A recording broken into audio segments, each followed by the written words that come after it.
into the draft?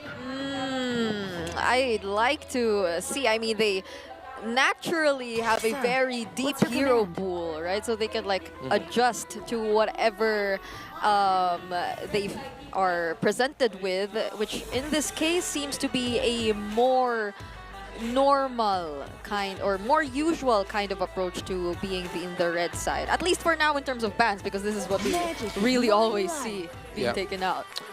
With the Harith taken away, I want to see Falcons end up with either for Super Marco a Moscow or a Granger, for Flap Teasy either a Hilda or a Lucas. I mean, CC's still going to be on the board, but pardon me. Volvius is there too. Yeah, because ONIC might rush CC in the first 3 picks. Falcons takes away the Joy. Do they want to end up with the Fanny or... Oh, no, excuse me, the Fanny's gone. Blue Yo! Blue Yo, but then... Among the planes Are they- exists Ooh. the equilibrium. Ah, okay, with the Joy and the Fanny gone, they decide to pick up the Eve. But they can go Suyo Granger here. What? This is a very Super Friends decision. Snubbed all game 1, suddenly a first pick for ONIC. Yeah. Interesting take here. Experience Wait, the so euphony okay, of suffering. if they do get the Suyo here, Yeah, Suyo Granger, right? but there's no Matilda 2 for ONIC Philippines if ever, so they'll have to show us something else. I mean, they might end up picking up the Nolan later on if it's available for them. I think they're not thinking about rushing the Suyo. They might be considering something else, like a high loss, but just get the Suyo. Mortal one chose me to There you push go. the Okay. shadow. I was gonna say, what if there was a world where Falcons don't pick the Suyo? They just go, Jawhead. I mean, I won't knock it. Like, he's great. Yo. Oh, kinda. It's a fast response here from ONIC Philippines. Will they still go for the show the XP2 though, since they already revealed the Irithel, as you've mentioned, the early CC pickup, or will they just like save it for later? Or do high loss here now? Yeah, CC or high loss look very good here. It rounds out their main idea for their draft, but now they go for the early CC. So, do you pick up the Valentina now or the Farsa? Because you can maximize reach to try and whittle down Keller low. But then at the same time, it would be good to have the Terrify of the Valentina, plus, of course, being able to steal away the ultimate of the Eve. Yeah. We're not entirely sure as to what the gap closers are gonna be for ONIC Philippines, if any. Like what Brusco and King Kong will be deciding to pick up. So they go for the safer option. They do pick up range instead. That's a Farsa Granger in their hand. So that's a lot of threat in terms of range. I was gonna say, if they pick the Valentina here, they would be severely outranged. Granger can't do his job alone. Yeah. But now, with the CC on the other side, where are you going to pick the EXP that can match his presence? Flap Cho isn't the typical thing that they do. They're just going to end up with a Phobius? That glorious goatee on King Kong's dad. His dad is my dad too. He could be all our dads. So there's the first ban of the second phase still withheld. Gaze. Oh, they are cracking down on the Nolan. I am Good not read the there by only Falcons. one bound by And this ONIC cracked down on the Phobius. What's left at this point? I mean, you wouldn't want to. There's the Lucas again. The Hilda too, but Edith like is still open too. the glue? What? Yeah, the glue might actually be an option by Falcons, but I'd want something with harder catch. But they also need a strong front because they're... Yeah, it needs to be something like a glue in the EXP lane. They need to have a very tanky front line. Oh, excuse me, the Gata Kacha still open. Yeah. For Rome. Yeah, I think Falcons can just pick up the Gata Kacha as the 4th pick. And then, if they want to, pick the high loss last so they have a double revitalize. There's so much that ONIC has to ban out, so they're just picking their poison here. Yeah. One more ban for Falcons. Oh, is that the Hanzo? That's a Hanzo. Right. Well, Still winless currently in MPL Philippines. Flap TZ though. Look at the reaction by Coach Tony. He smiled when he saw the Hanzo ban. Yeah. Oh, they caught us. Oh no, they did. Okay, They take out the so glue. what if Flap brings out the Baksha EXP again? Just kidding, no. No. I mean, he has a lot of like unusual XP laners, right? But no, not in this scenario. So maybe they're forcing out the either of any great matchup for CC right now, which is most of the matchups that are currently existing in the XP lane. It's also possible you just let that be a dead lane. Again, Yeah. Flap can just come back in like the late game, right? Oh, they do go choke. Justice in the world. It's a roamer for sure. Yeah, it's not gonna be an EXP choke, is it? Because yeah, they don't show that strat a lot. For ONIC, knowing that they're up against a Cho now, for the roam of Khalid, I think would be good for ONIC PH. Khalid and the what's Hayabusa? Like Right, Haya is still on the board. Hayabusa since Let's fight to our heart's content. wait, Hold up. wait. Lucas Jungle. Whoa. Oh no. I don't know how I feel about this. So it is going to be like a lot of gap closers. Yeah. I think you need to have something with Revitalize here for the EXP laner for Falcons. But it's also possible that ONIC get kited out of their minds, right? True. Once true. the real world manipulation goes and you slow-mo dodge the implosion, ONIC's gonna have to chase you and get in there with all honesty. It's just, Yeah. come here, let me punch you. Since Falcons decided to go for a pick-off, they're not going to be losing the slow front to back unless this EXP lane is really good. Well, we did mention at Hilda earlier, so team fighting alone, I'd pick ONIC. The easier lineup to pull off in a team fight. But for Falcons, I don't know what they're thinking about with this one. The Cho surprised me. I really thought they'd just meet body for body and go for heavy, meaty dudes in the front. But if we learned anything from Falcons, if not just from game one, but from the past month, ever since they were acquired by this huge established esports franchise, they're so willing to trade. Is that just me or is that their 2025 identity? Like they're willing to like, all right, we will give bodies, but we won't fight you. We'll try to get turrets, objectives. Yeah, it's like they're just trying to be crafty with it, with their approach. Too crafty. I don't think Yeah. it's necessary to do that that often. In the beginning, I'd like to think it kind of worked. It went hand in hand with stopping ONIC Philippines too from getting the better rotations. But now that they're in the face of this kind of lineup, which feels like ONIC Philippines just wants to, as opposed to what happened in game number 1, keep on fighting. That might not be an easy task to pull off if you were Falc. Save for that King Kong Lucas, this looks like the kind of draft they would pull off at the grand finals, the very last match of a best of 7. That's what I'm smelling from ONIC here. They're going for the throat. Falcons, again, let's see how many turns and barrel rolls they'll have to take in the skies to take us to game 3. But, ladies and gentlemen, it's match point for the defending champions of MPL Philippines in our star match of week 2. I think I'm going to double down on the thought of the easier lineup to pull off is most likely going to be the one that wins. ONIC PH has the easier lineup to pull off. Yeah, and I don't see any revitalizes 2 or anything to match up with the sustain.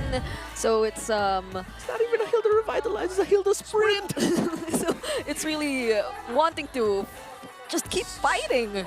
All right, assuming that that's there to like really get into King Kong's face, if that's going to be the matchup we're looking at, because again, CC into a Hilda, like I reckon the CC would just bully the Hilda, right? Yeah.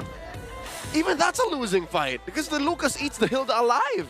Yeah, it's Flap Daisy's job here just gonna be, hey, activate your sprint and just barrel through and just hunt down Super Friends. Yeah, Super Friends or Kelra, right? Yeah. Force the Wind of Nature pop, and then make ONIC crumble. Like, Yeah, this might be one of those games where we might actually see like 4 to 6 deaths onto Flap Daisy's Hilda. Yeah, I mean, you can only do that for so long. Yeah. but if it works, it works. Yeah, I mean, but even if you take the Eve down, which is, to be fair, their only source of magic damage. Oh, yeah. But yeah, both teams only have like one source of magic damage anyway. So It's the Farsa and the Eve.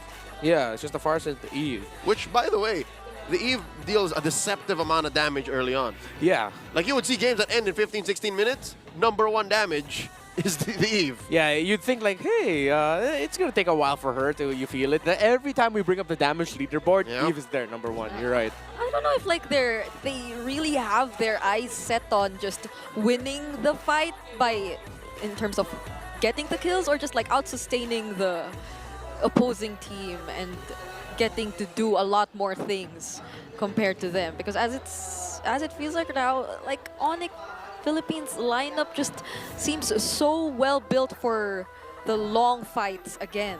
Yeah. And they might just be able to keep going, and they don't need to just keep recalling as much or repositioning themselves, if any. Welcome to Mobile Legends. That was sent with a conceal, telling us it's time for game number 2. It's match point once more for the Super Fam.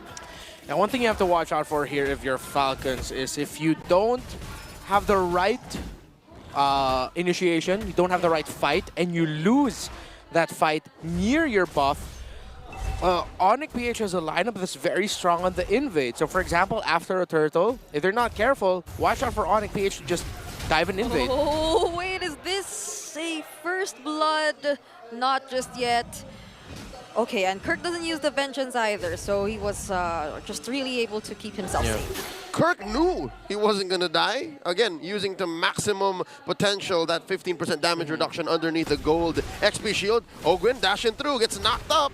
Oh, what a precise usage of the Sacred Hammer. And this is what we keep seeing from these two mid-duos in the early minutes. Renmar, how do you reckon that emblem set on a jungle Lucas goes? Oh, well, he's going for Assassin, which, well, yeah, you need the damage. If you decide to double down on his tankiness, that's actually where we've seen Lucas jungles falter. But going for Assassin and then maybe going for a hybrid build might be good for King Kong. So they also will be able to compensate for whatever we mentioned might be lacking in the early stages in terms of damage just yet. But now this seems like an early game where both teams are just really freely moving and rotating across the map. Falcons first to the dominant position, taking control of the brushes here. Upper quarter of the map, first turtle spawning, and it's up. Let's see who draws first blood. Still no ults on the big ticket players, roamers and mid laners. Ogwin with the Shunpo. Turtle now down to about half health. Wow, even the Cyclone Eye is taken here by Falcons, so this has to, or probably really will be a team fight. That's the Feathered Airstrike already used here by Few, but there's the counter real world manipulation. Flap Teasy though, he's really, really low.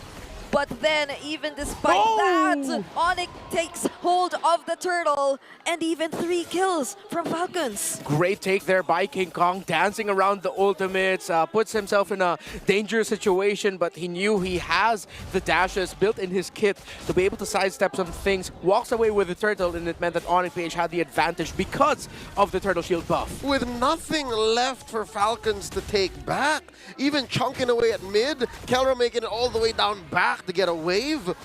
ONIC are swimming in it, about 1,000 and change up, 3 minutes in.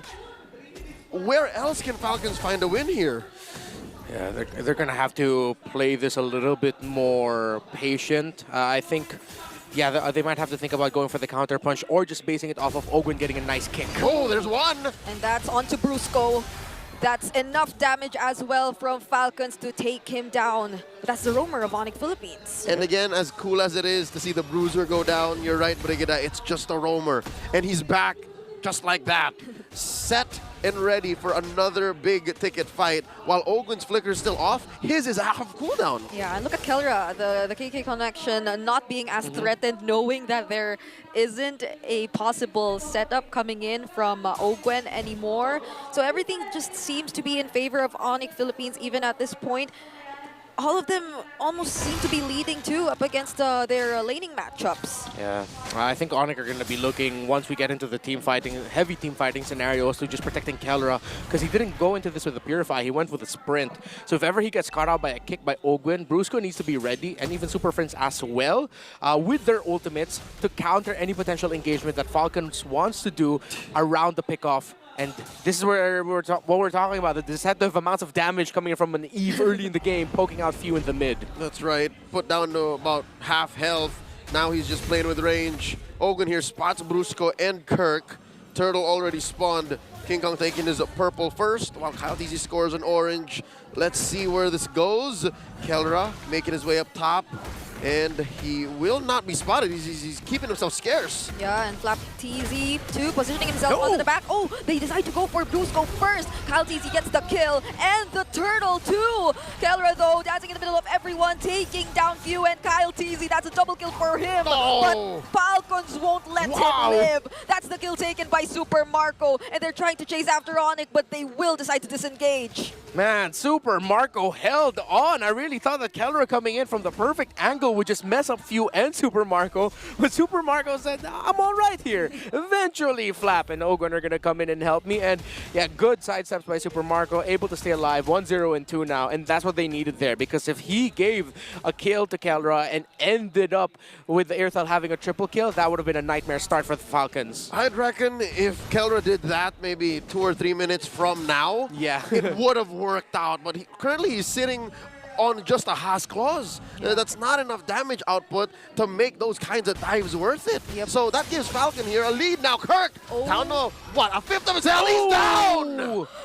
Evil Queller to finish him off, and they don't allow anyone to fall either. They might just be able to get their hands on the first turret too. It's a clean pick off on the Kirk attack. This will open up the upper quarter of the map.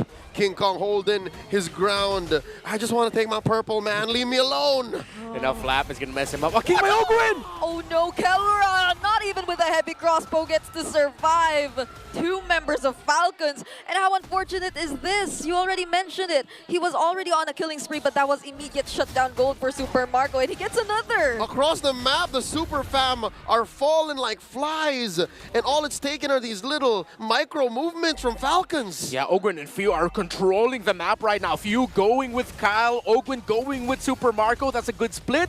They're not just focusing on one thing, except now this is a good time to do it because you can help supplement Super Marco's farm. Oh, I'm starting to feel the range coming in from Falcons, but then that was a kill onto King Kong. Now Kirk is here to join as well, and that's another kick onto Brusco. Double kill for Super Marco. Bulletproof Marco in action once more. There's the curtain call as well. Kelra, that's a triple for Super Marco, and Kyle TZ takes out Kirk on the other side of the map. Super Friends with a flicker just to escape, but they take the mid lane tier 1 as well. From a dominant start to suddenly playing like a team I've never seen before, Falcons are putting ONIC BH in their place. King Kong here, unleashing the beast only to run away. The beast runs with its tail between its legs, and Falcons. How do you do that? Was that a chicken or a... That was a crying dog. How do you do that? That was a great sound effect, Brigida. You could call this run and gun what Falcons are doing. They're literally, all right, let's go here. See what we can win. All right, make sure you're also doing that in another portion of the map. And they're not allowing ONIC to find a good pace for themselves because they want to play around their Eve. But going up against Safari, of course, with the wings by wings, you have more freedom to be a little bit more unpredictable with your rotations. Falcons are forcing ONIC to walk and talk, but ONIC can only do so much. You're right, Redmar, they're a stationary lineup, and as long as Falcons keep pushing the advantage, there's no way for them to come back. 5,000 gold up almost at 8.5 minutes. Team Falcons have their eyes on this Lord. Oh, this is so hard. Even before ONIC gets to close the gap between them and Falcons, they're already way low. They've been poked enough by both Super Marco and Few. There seems like just no way for ONIC Philippines at this point to gain access towards these 2 damage dealers. Oh, feathered airstrike put in by Few. Ouch. Cancelled after just a couple of salvos. It's enough to put Kelra down to 1/3 of his health. Lord spawning in just a jiffy. You know what? I can't even point out and say, oh, it's the Lucas jungle that's wrong with ONIC's lineup. Yeah. Falcons just played this draft oh so well. Yeah, again, we talked about how the ONIC lineup is easier to pull off. Falcon said, okay, how about we don't let them pull it off? What if we split open the map? What if we make them force reactions all throughout? And that's what's been happening. And now they're just getting poked down, controlled by Falcons to the point where ONIC will just concede the very first Lord of the game. Yep, they do not want to fight Falcons anymore at this point. Even when the entire idea of their lineup is to fight, they couldn't withstand the damage that Falcons is able to dish out at this point. Look at that view again. Just confident enough to keep throwing out those feathered airstrikes. And even the chunkiest frontliners of ONIC Philippines, they can feel the damage. You know what? There's only really one chunky frontliner, and that's Brusco. He's the only one who can afford to take these hits and stand as ONIC's vanguard, because that aside, Kirk has to fight, King Kong has to fight. Their chunkiness and their lifesteal is defined by their capability to strike back, but Falcons are going so fast, they're not allowing for that. Yeah. Run and gun, and it's working out so well for the Falcons. Just don't let ONIC play their game. Who knew it would be that simple? I never thought it's actually that easy. Yeah, I actually can't think of a way for Brusco to use the implosion at a perfect timing right now, and Falcons might just get their hands on their first inhibitor turret away from ONIC Philippines, but they successfully defend either way. But at least for the Holy Shields, they will not be intact anymore. That's right. A minor objective, you could call it. A free wave clear. No longer there for ONIC Philippines. Falcons continuing this onslaught of attacks. Concealed play here from Brusco. What are they looking for? They spot Ogwin, and best case scenario, they kill him. But again, that's just a roamer. Falcons will continue barreling forth across the map. This is almost a 10K gold lead, and oh god. oh, 576 stacks. And 40 on the Sky Piercer. At Yeah. 11 minutes? Oh, conceal. now this time, that might just be Falcons Ouch. looking for a fight. Kirk barely surviving the feathered airstrike. There's the counter wheel road manipulation. And they Let's go. defend that base turret for just a moment. And those are two members from Falcons caught in the implosions in the hammer. But they still survive. There's not enough damage just yet. Shockwave blast almost taken out members of Falcons, but they stand tall. They will get their objective here. Top lane penetrated. It's slowing down, but Falcons still definitely in control. A 9K gold lead. Looking at the items, I want to look at the mages. A lantern and the glowing wand for the Eve. And look, this is how active Few has been on the map. He's chasing Super Friends on XP and even gold. Super Friends has the lead on those two departments. That's how active Few has been all throughout this game. He hasn't been farming creeps, he's been farming bodies. And it's coming at a cost. Across the board, it's Prince who's actually up on his lane mate, Few. Yeah. But that makes sense, because again, Few is clearing out these avenues. Few is going in with the pre-fire to clear out ONIC PH's rotation, so that's what's allowing this run and gun. Yeah, to put it another way, instead of managing minion waves, Few is managing ONIC, using the feathered airstrike to clear ONIC's health. Oh, Marco spots that shady bush, and look at that, Kelra forced to back off. They're running. Early ult! Touches the Jit Kunjo from Ogwen, and that's a clutch implosion just to save his teammates. But King Kong will be down, and so will be Brusco. They lose two crucial members, but they get to defend and protect Kelra. All for the cost of a roamer. And yes, Kelra does survive, but can they hold on much longer? 3v1, Kirk! Oh no, he just really wanted to manage the wave. That's a vengeance, but he is up against three. Will he be able to escape this? Not even the sidesteps will allow him to. Three members are taken out from ONIC. They delayed the inevitable. Falcons all throughout this debacle also scores a Lord. The second one of the game. It's definitely gonna start crashing down, jumping through. Bottom lane up next. Okay, they only have one base turret left. And Falcons, they're knocking at the base. Oh, look at the damage coming in from Few and Yikes. Super Marco. It's too much. I think at this point, consider ringing the bell. but you do still have a Tigreal and Eve on you. You still have Kelra, who got to sidestep that Jeet Kune Do entry by Ogwin, which is why Ogwin got punished, and Kelra walked away scot-free in that sequence in the top lane. But with the Lord marching in and Falcons having all the item advantages, especially a 4K gold lead for their Granger compared to the Iritha, this could be it. All waves synced. Mid, bottom, and top. Alongside the Lord. Can ONIC defend? Oh no, there goes Brusco with the counter implosion set once more. But all other members of ONIC are busy with their defense. They need to take out the Lord. Owen will fall, but Flapteasy gains access on the base, but it becomes a double kill for Kelra. Super Marco, though, legendary and a triple. But then, it's still bulletproof Marco, and Falcons taking game number 2. Falcons are here, and we're going to game 3. It felt like Super Marco in that game just went, oh, Renmar said, I'm not bulletproof, and he took that personally. He went deathless in that game and got the initial